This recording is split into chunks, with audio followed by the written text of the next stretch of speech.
In these perilous times, see from current events how biblical prophecy is coming to pass in front of our eyes. You're watching In the Last Days, the program that looks at Israel and the end times with teaching from a Hebraic perspective. With Martin and Natalie Blackham, thank you to our friends and partners who make this program possible. Now, here's Martin and Natalie. Hi, welcome to the In the Last Days television program. Great to have you with us wherever you're watching today. We've got a very special guest in the studio today. You're not going to want to miss any of this. It's Rabbi Lipman. Welcome to the In the Last Days television program. You're not a stranger to the program. You've been on before. Absolutely. Thank you. It's so good to be back. So a big welcome. We've also got guests in the studio today. And don't forget, if you want to email us, you can always email us at info@inthelastdays.com, and if you send your questions in, we'll bring those to the different guests that we have in the studio. Now, Rabbi Dov, the first question I've got is the last time I saw you, we were talking and you were teaching over at Bet Shemesh, but now, since we spoke last, you're running for the Israeli parliament. That's in the Jerusalem Post. The big news was your your application or suggestion to run for the Israeli Parliament, which is something similar to the British Parliament. They have members in England. The viewers will know the members of Parliament, and you're going to be running for member of Knesset. Correct. Is that right? It is correct. Sometimes, life or the Lord has plans for you that you never imagined. When we made the Aliyah, we moved to Israel 8 years ago. I viewed myself as an educator and loved writing and teaching. Never really imagined that life would take me in this direction, but my involvement in various public activities and the like sort of thrust me into a little bit of the public limelight, and with that came an offer to be part of an exciting new movement and to actually be on a list to run for the Knesset. And here I am now on the verge, a few months away possibly, of actual election day. So it's very exciting times. We heard, the current news, we just recently had the sad news of the Prime Minister, Bibi Netanyahu's the passing of his father, and because of that, there was a wee bit of election fever in Israel, where people were talking about the fact that an election could soon, a matter of weeks, be happening in Israel. And the amazing thing is that we thought that the government was here for a long time, and suddenly everything could change. So. The party that let's just go through this and explain to the viewers. The party that you represent is the Am Shalem party. Correct. And what happened, for the viewers to understand, is that there was a member of Knesset called Rabbi Am Shalem who left the Shas party. Is that right? Correct. He was a member of the Shas party, and for various ideological reasons had issues with some of the extremist tendencies that were happening in that party. He didn't actually formally leave the party. They basically asked him to did not continue representing the party. He actually is officially still part of that party, but he started this new movement which will, God willing, run in the next elections and advance a lot of those ideologies which really speak to the entire Israeli people, as we'll, I'm sure, talk about. Now, is it hard to how do you go about gaining votes? Is that I know that you've been doing things on the internet, but there's a lot of what we would call in England canvassing, where people have to go to rallies or things like. Is that Absolutely. what you're doing? It's very difficult. There's no question. That's the first step. Even if people support what we stand for as a party, and it's very difficult to find people who don't support what we believe in. But to get them from supporting what you believe in to actually voting for you is a whole different thing. We've been traveling around, speaking, and now that we're going to be officially in election mode, obviously it'll be larger rallies and try to really reach out to people and explain why it's critical that they vote for Am Shalem as opposed to some of the other parties. We're not here to say that all the other parties are bad or evil or not on the right path, but we definitely feel that it's critical that tens of thousands of people vote for Am Shalem so that we first enter the Knesset in these elections, and then we'll grow, we have no doubt, once we enter the elections and start doing good things. And I know that I was reading that you were, one of the focuses was that the government has very much concentrated on the Palestinian issue, but one of the focuses you were mentioning was that the people haven't concentrated on the Israeli issue. Now, what's very interesting is we had a question the other day. From time to time, people will ask us things, and one of the ladies who asked us a question was saying about, was there a problem of racism in Israel? And I was saying, well, there is an Ethiopian community. There are different communities that sometimes it's not always easy to get on, and you've had experience of that. But you're very keen that in Israel that people will start to build the country by getting communities to work better together. Right. What happened in Israel from 1948 to 1967, when the state was first founded in 48, everybody was focused on building a great country. And they really did an amazing job. If you look at those 19 years, what was accomplished. In 1967, we were blessed with the incredible victory of the Six-Day War. No one was really prepared for that to happen, that all of a sudden we had control over all these areas, the West Bank, Gaza, East Jerusalem, the Western Wall, the Temple Mount, and there wasn't any clear consensus regarding how to deal with that. And that then became the focus of all Israeli elections, of all Israeli politics for the next few decades. Because listen, it is difficult to have a situation where you have control over an area, there's a difficulty to make it part of Israel, make them citizens, and this whole issue, and we struggle with it. There's no question that Israeli society has struggled, but in the interim, we forgot that entire process of those first 19 years of building a very a country built on Judeo-Christian values and ethics and becoming a light to the nations. We forgot about that. And I think that we've decayed as a country from within. We've become more polarized. There's much more tensions between populations. You mentioned the issue of discrimination, whereas when the country was first founded, I think there was a specific focus on, we're not only going to bring all kinds of Jews back to Israel, but we're also going to make sure that they acclimate properly. I think we lost our way in terms of that issue as well. Am Shalem is saying, you know what, the Palestinian issue is important, but at the moment, there's nothing on the radar screen in terms of any immediate agreement anyway, and let's try to focus on the internal issues and try to get ourselves in order within. And you know what? We actually do believe that once we do that, things can sort of sort themselves out in terms of the issues from without as well. So that's what we hope to do. So it's working for getting the communities to work together and more involved in the country, and because you've got a big Russian community in Israel. Exactly. The name Am Shalem actually means complete nation.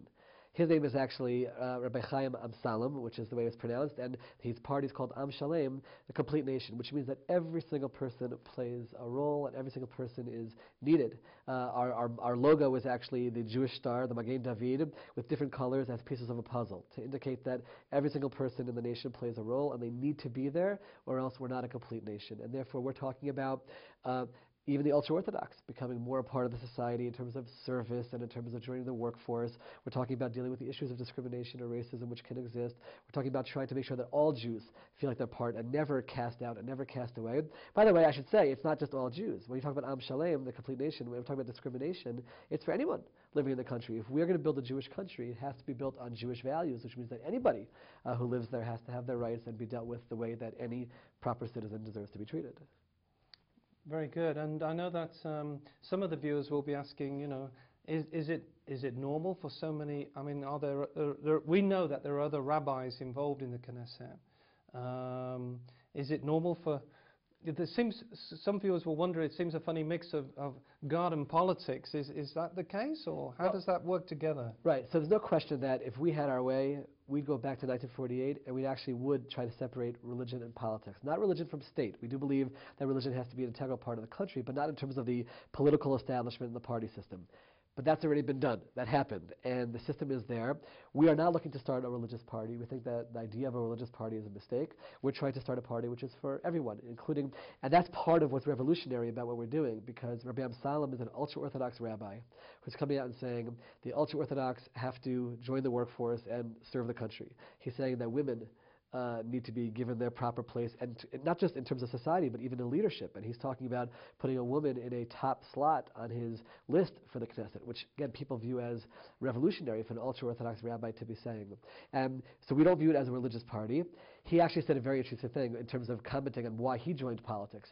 He said that I want to get it right how he said it, he said that the political establishment tried to take hold of the rabbinate and the religious life. Now he's trying to come as a rabbi and take control of the political side, meaning just in terms of let's get it back to the way it was before, where there's politics and the country has to run, but let's remove religious figures from in an official capacity an official party system from being part of it. And that's what we hope to do. Now, as we say, it's quite exciting times that we live in because, there could be an election very soon. Have you got any idea what the numbers are or what the possibilities are of winning seats?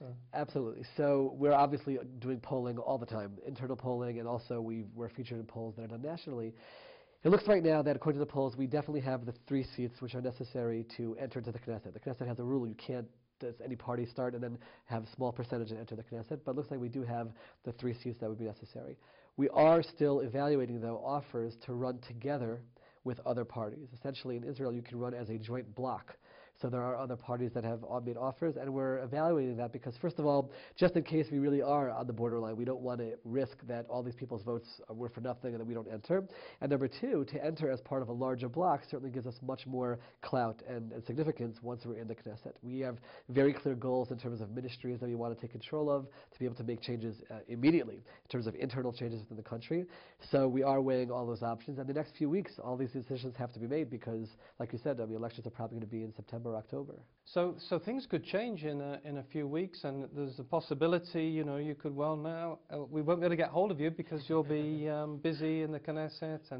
And I was just thinking, Rabbi Dev, that some of the viewers may not understand that even a small amount of MKs can make a huge difference because it's the system in Israel is of minority parties who form these coalitions. Correct. I mean, in England now we have a coalition, but before it was usually one major party that would make all the decisions. But in Israel, it's very much the politics is of the smaller parties who can make a big difference. Correct. Now, there is actually a very big movement in Israel for electoral reform to change the system, and I actually personally am very in support of making the changes. They should just wait until we get to the Knesset first, and then because we're definitely taking advantage of the current system. But there's no question that one of the problems that Israel has experienced over the last 30 years is the control that the small parties have had, especially in the ultra-Orthodox sector, where certain things in Israel have been pulled a little bit more towards the extreme, and we're trying to create a situation where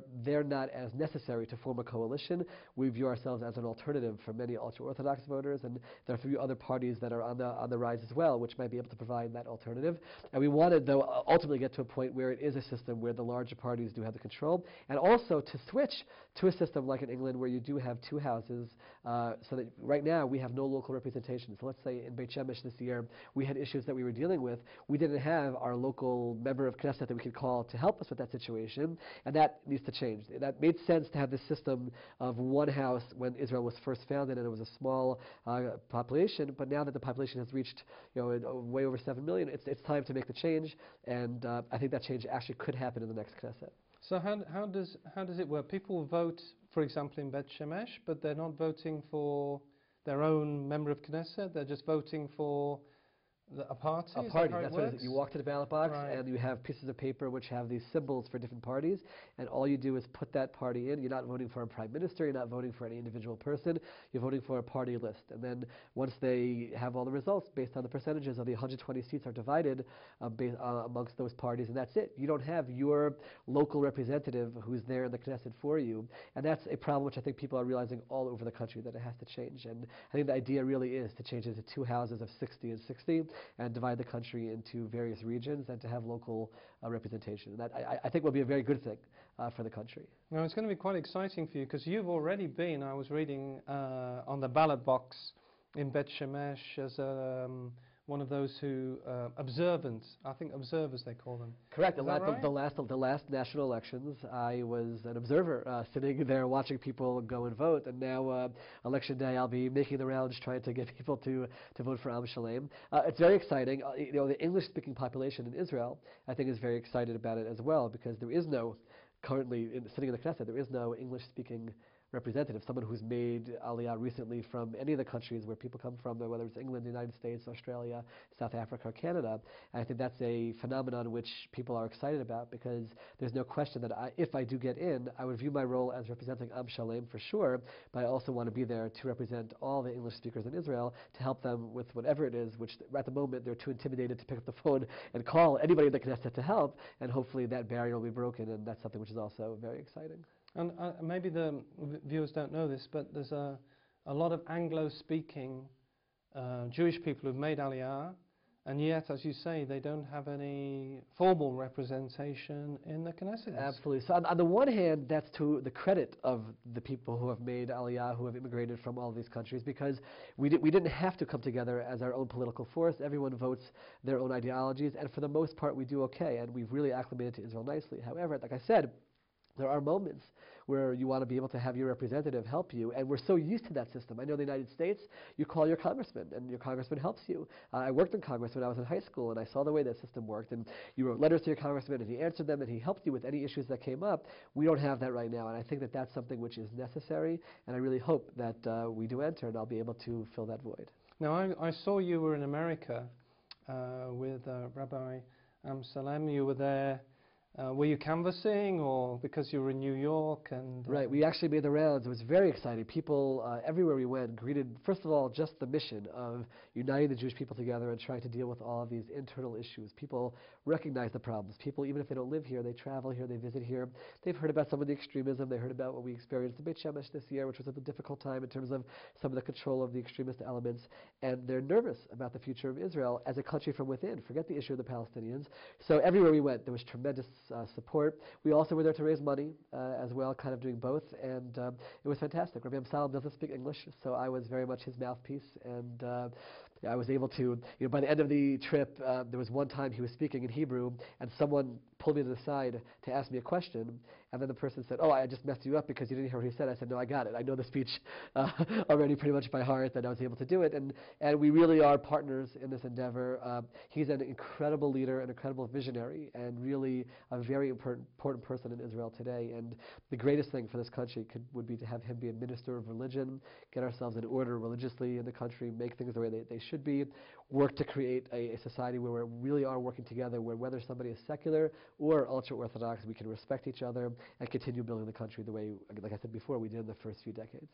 And you'll have to keep us, and we'll keep the viewers informed about the election and your bid to be in the Israeli Knesset.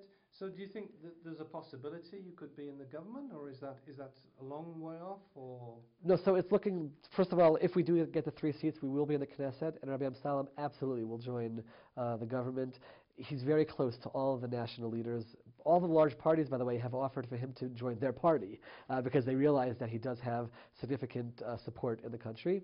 He prefers not to do that, but to keep our agenda very much independent so that we can really make the changes and not just be swallowed up by a larger party's overall platform. But yeah, it looks like we will be in the government, God willing, and we really hope to begin making changes the day after the election. So we're very excited about it. Wow. Well, it's great to have you, before all of this happens, to talk to us today.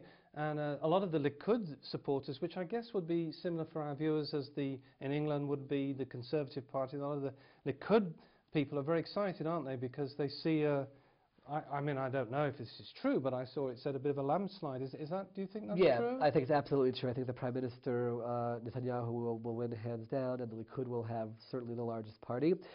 The big change, and this is why for us we're very excited, is the alternatives to the ultra-Orthodox, more extremist parties, because Kadima right now is in the hands of Shaul Mofaz, who also is viewed as a little bit more conservative. There's the new party from Yair Lapid, who says, even though he's generally viewed in the left of the country, society-wise, he wants to join the government no matter what. So now all of a sudden you have parties which are alternatives for the Prime Minister to bring into his coalition. And for the last 20 years, the ultra-Orthodox and extremist parties have been the kingmakers. They decided every single issue in the country because they held the coalition together.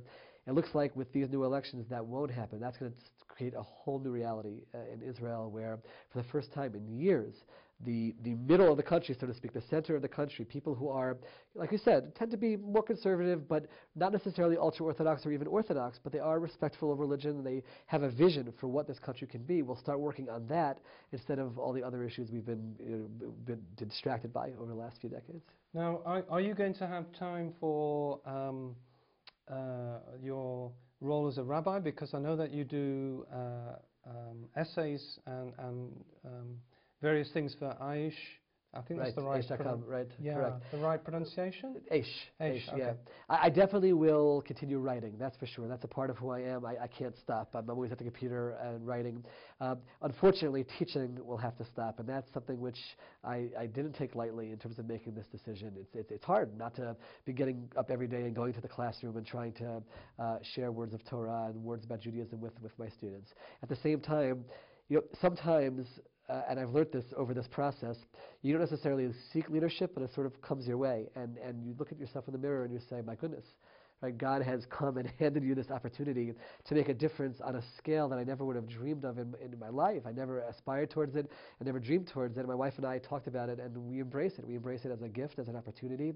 And I just hope that I can have the wisdom to make the right decisions and the right choices along the way. And part of that was giving up the teaching, but I'll continue writing, that's for sure. Have you had opportunity to spend some time at Knesset now, or? Yes, I'm there sometimes a few times a week, and I've become very familiar. It's again, like I said, a whole shift, compared to the first time, I walked there and was so nervous about even entering the doors of the Knesset and into a member of Knesset's office. And now it's familiar territory for me. I know a lot of the people there, and I feel very comfortable there. And with no doubt, if we do end up getting into the Knesset, and I do have a seat, I have no doubt the first time I walk in as a member, it'll be a whole new experience as well. But there's certainly a comfort there. So if you just joined us, we've got Rabbi Lipman in the studio today. He's running for Knesset. Very exciting, because we're just in Israel, we're just in this season, and if it wasn't, as we mentioned at the beginning of the program, sadly Prime Minister Netanyahu lost his father, so it's very quiet at the moment, but there's an election kind of fever in some of the newspapers. There's no question. So now he's what's called sitting Shiva. We have 7 days after a parent passes away where you sit at home and people come and visit you. And I think one of the beauties of Israel is that to see the Prime Minister is now going to be doing that. But I can tell you that the moment that Shiva is over, that day, all of the proposals will be submitted to the Knesset for the toppling of the government, and within a few days he'll probably set an election date. So on the one hand, you'll have that respect, and everyone certainly understands that and mourns together with him for his loss. On the other hand, it's going to pick up immediately after the week is over. Wow, so it's all happening very quickly for you. Now, we met, funnily enough, at an Anglo organization, and the names just suddenly popped out of my head, but you were doing you were helping with them to set that up, and now you're doing this. So it seems like you're being used in this Anglo kind of representation way. There's no question about it. I think that a lot of it came through Beit Shemesh. There were issues that arose in Beit Shemesh that affected us personally. I just explained Beit Shemesh. Sure. The Beit Shemesh is just outside of Jerusalem, and you had some difficulties with some of the more extreme Jewish people, with some of the children there and the schools there. Correct. So because I studied in ultra-Orthodox institutions and come from a background where I can very much speak and relate to some of the ultra-Orthodox concerns, but on the other hand, view myself as being a part of the society and very proud of that. So I tried to moderate and tried to get involved and make a difference there. Sometimes, no good deed goes unpunished. That immediately thrust me into the position where people were calling on me for other things and trying to help out with that. I think it was called Hadar, that organization that was getting off the ground. And things just started shifting. And before I knew it, I heard about Rabbi Amsalem, and I offered to help. I wasn't thinking about a seat in the Knesset, but he started noticing, and I started noticing, that the English-speaking population in Israel was very interested in our message. We gave up everything from back home to move here, moved away from family. All of us gave up in terms of our livelihoods and the like because we believed in something, in a Zionistic dream. And to see the problems within Israel, which aren't greater than problems with any other country, but to see them, we want to roll up our sleeves and get involved and try to make it better. And I think that the time has come for the English-speaking population to do that. I've actually been making the call, aside from my role in all of this, for everyone. Back in wherever our countries of origin, almost all of us were leaders of some kind, were idealists. And I think that the language barrier and the culture barrier has held a lot of English-speaking immigrants from really asserting themselves in Israel, and I'm calling all of them to join with my effort. My effort happens to be in the Knesset, but any way a person can, wherever people live, to get involved and begin making a difference, because I think we really can make a huge difference. And if there are people watching today who are from Israel or would like to support the party, they can get in touch with you at the website? So there's two ways. One is the website, amshalem.org, and there's a little American flag, and you can click on it. I apologize to those from England, but that was the choice for the English language. We also are on Facebook, very active on Facebook. For a low-budget operation, that's actually been a big part of our success. Rabbi Salam's page has close to 50,000 supporters, which is the #1 support base on Facebook in the anybody in the Israeli parliament. So there's no question he has a support base from a crowd we wouldn't expect, the non-ultra-Orthodox crowd, but a younger secular crowd. We have a Facebook page called Anglos for Am Shalem, so you can find us there.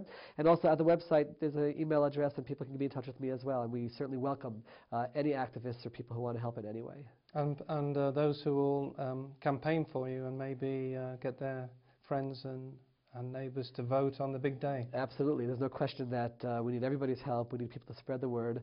The more people hear about it, the more they want to support it. Like I said, it's a message which makes sense. I think people really embrace it. They realize that there's very little difference between the larger parties on the broader Palestinian issue, but we're the only ones who really tackle these internal issues, and I think that we just need everybody's support. Well, it's been great to have you in the studio today. Thank you so much for coming in. I know Rabbi Lipman, he's just rushing off just after the program to Tel Aviv. He's got other meetings, and as I say, we're just in this election season in Israel. So exciting. Thank you so much for coming in the studio today. Thank you so much for joining us today. If you'd like to get in touch with us, don't forget you can email info@inthelastdays.com. There's also contact details at the end of the program. And remember, we're living in the last days. You've been watching In the Last Days, a TV program with Martin and Natalie Blackham, the program that looks at Israel and the end times with teaching from a Hebraic perspective. If you would like to financially support the program or find out about conferences, meetings or ministry products, then please contact us with the details on your screen. Visit our easy-to-use website at www.inthelastdays.com and register for our free e-newsletter. Get the latest news from Israel, product information, online video teaching, or watch today's TV program at a time that's convenient to you. Thank you again, friends and partners, for making this program possible. Since we did this interview, the Israeli elections have been postponed, and we will keep you advised of developments. See you again, same time, same station, for In the Last Days.